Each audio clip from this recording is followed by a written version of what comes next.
your friends, families and neighbours in this very trying time. After all, it's a very spiffing and gentlemanly thing to do to assist those in need, so be kind to each other and we can get through this very easily. Now, with all of that happy fun stuff out of the way, it's time to get into the desolation of the human race. Now, all you'll need to do today's exploit is quite simply a copy of Plague Inc. That's right, a fantastic lovely little game. So I think it's time we dive into the game and create today's lovely and deadly disease. Quite simply, you need to create a new game. Doesn't matter how far you are into the game because you can still unlock just about everything. And this lovely little exploit works with just about any disease in the known universe, but for today's simplicity, we're going to be playing as a bacteria. Now, what are genes in this game? Well, they're actually really fun little additional modifiers you can add to your disease to make it slightly more overpowered. In our case, we've managed to pick up the bonus ATP boost, meaning we get additional starting DNA, we've got hydrophile, and we've got the ionized helix. This is going to make our bacteria extra special today. Now, of course, as you can see, we've only unlocked 7% of genes, and by the end of this video, we're going to have 100% unlocked. So how do you normally unlock genes? Quite simply, all you need to actually do is to just win the game. Doesn't matter what difficulty you do it on, if you use cheats or whatever. And for today's simplicity, we're going to actually win the game on casual.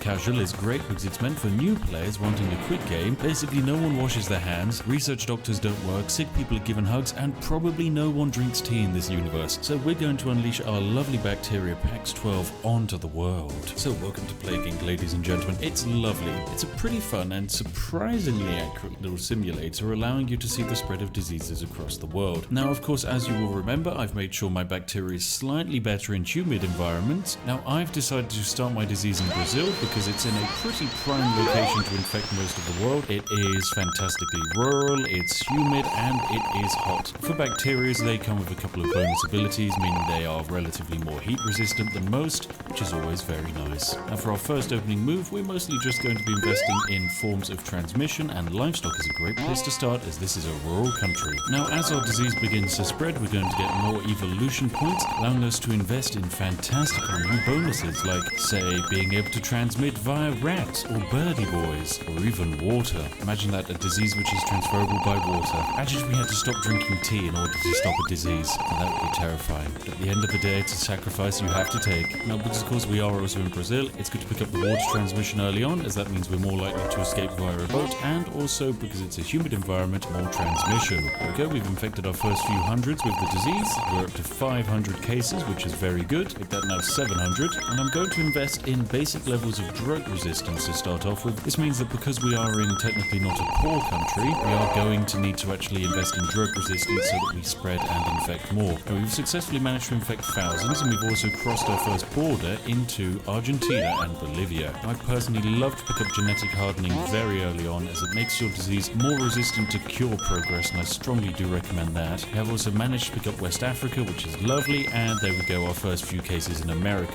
Good start. Oh, and Europe's coming along too. Great, the UK is now infected. Apparently in this universe the UK includes all of Ireland, but hey, it's a controversial opinion for the comment section to decide. Oh god, please don't. We're also going to evolve in rodent transmission. That's right, your humble little hamsters are now going to be able to transmit this disease. Now, as we are starting to spread more and more, it's probably time that we start picking up a couple of really good symptoms. I strongly recommend coughing because it's really good, as well as pneumonia. This makes our disease more effective to spread in cold climates, and trust me, spreading to certain cold climates is very bloody important, isn't it, Mr. Greenland? And even though Brazil started working on a cure, there's no need to panic because it's still going to take them 144 years to cure us. And there we go, we're starting to spread to more and more countries in Europe, which is a great start. The most important countries for us to infect from now on would be either Norway, Sweden, or Denmark, so that we have a chance of infecting Iceland and Greenland. It's looking like we're going to pick up Madagascar any day now as South Africa has started to fall, which is fantastic news for us. Most land-bordered countries don't actually matter for the sole reason that you could just spec into birds and there you go, you've hopped the border. We're going to pick up the next level of genetic hardening as well as bacterial resilience, which is lovely. And we've naturally gained the rash infection, which is lovely. That's another way we can transmit. And I strongly recommend picking up sneezing. That's always powerful, as well as sweating. There we go. We can have sneezy, sweaty boys for this one. And there we go. We've managed to get to Madagascar. Oh, that's the one thing we needed. Right, come on. All we've got to get is Greenland and Iceland now, and then we're safe. So far, no one in the world has closed any ports, and it's still going to take them 29 years to actually research a cure for this bad boy, which is lovely. Oh, and there we go. We picked up New Zealand as well. The Philippines will fall any day now too.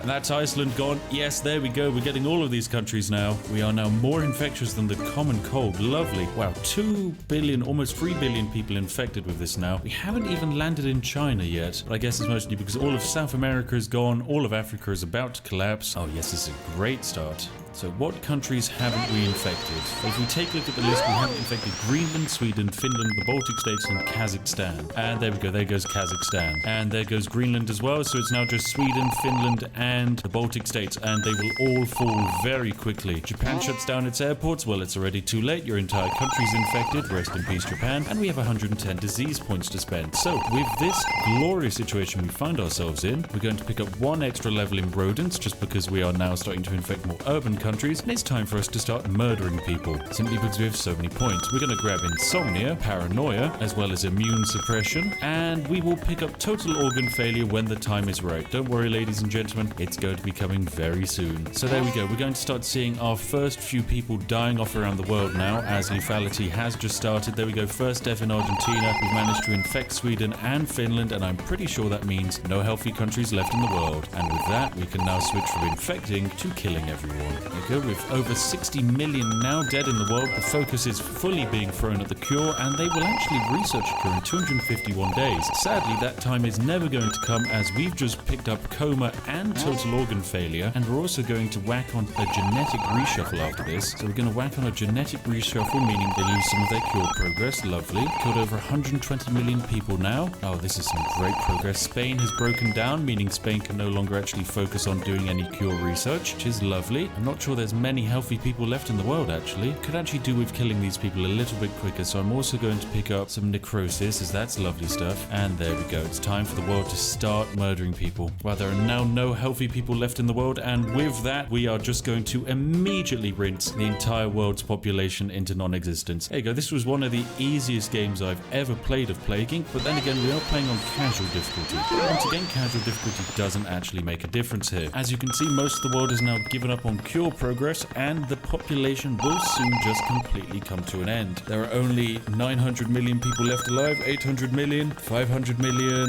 400 million. Oh, it just keeps on ticking down. Lovely stuff. As we approach the final 100 million infected, it's time for us to actually execute our exploit today, ladies and gentlemen. You see, when you finish a normal game of Plague Inc., the game goes, congratulations, well done, here, take a gene, because you've actually completed the game. So all you have to do, ladies and gentlemen, is to finish the game, and you'll get your lovely gene point, which you can spend on improving your diseases the next time you play the game, which is lovely. But of course, it actually takes time to sit down and do an entire game. Whilst it's only taken me 15 minutes or so here today, depending on the disease you're doing this with, it can take longer, and 15 minutes is still tedious work. So what's a much better way of gaining genes without actually having to play the game? Or quite simply wait until there's no one left in the world. At the moment, as you can see, there's only 16,000 people left alive in this glorious world which I've created. And what we're going to do with 16,000 people left is drop down a save. And actually, if we can, and we're very cheeky, we're going to drop down a save when there is actually no one left alive in the world. There we go, we're down to 900 people, 300 people, 240 people, 167 people, 85 people. Get ready on that spacebar, ladies and gentlemen. 31, 0, bam.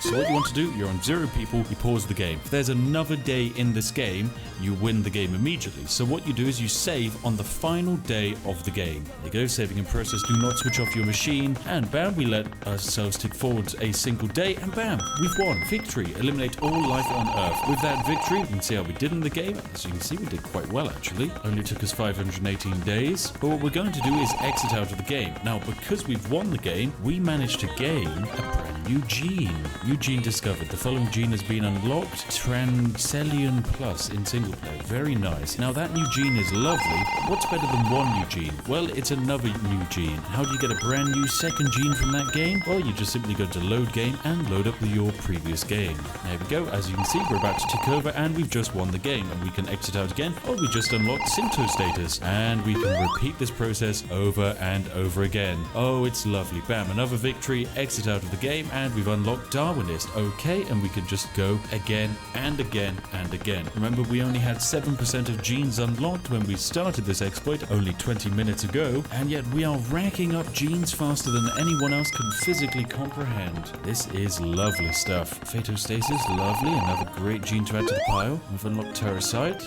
Great stuff. More genes for the single player pile. All off of one very easy casual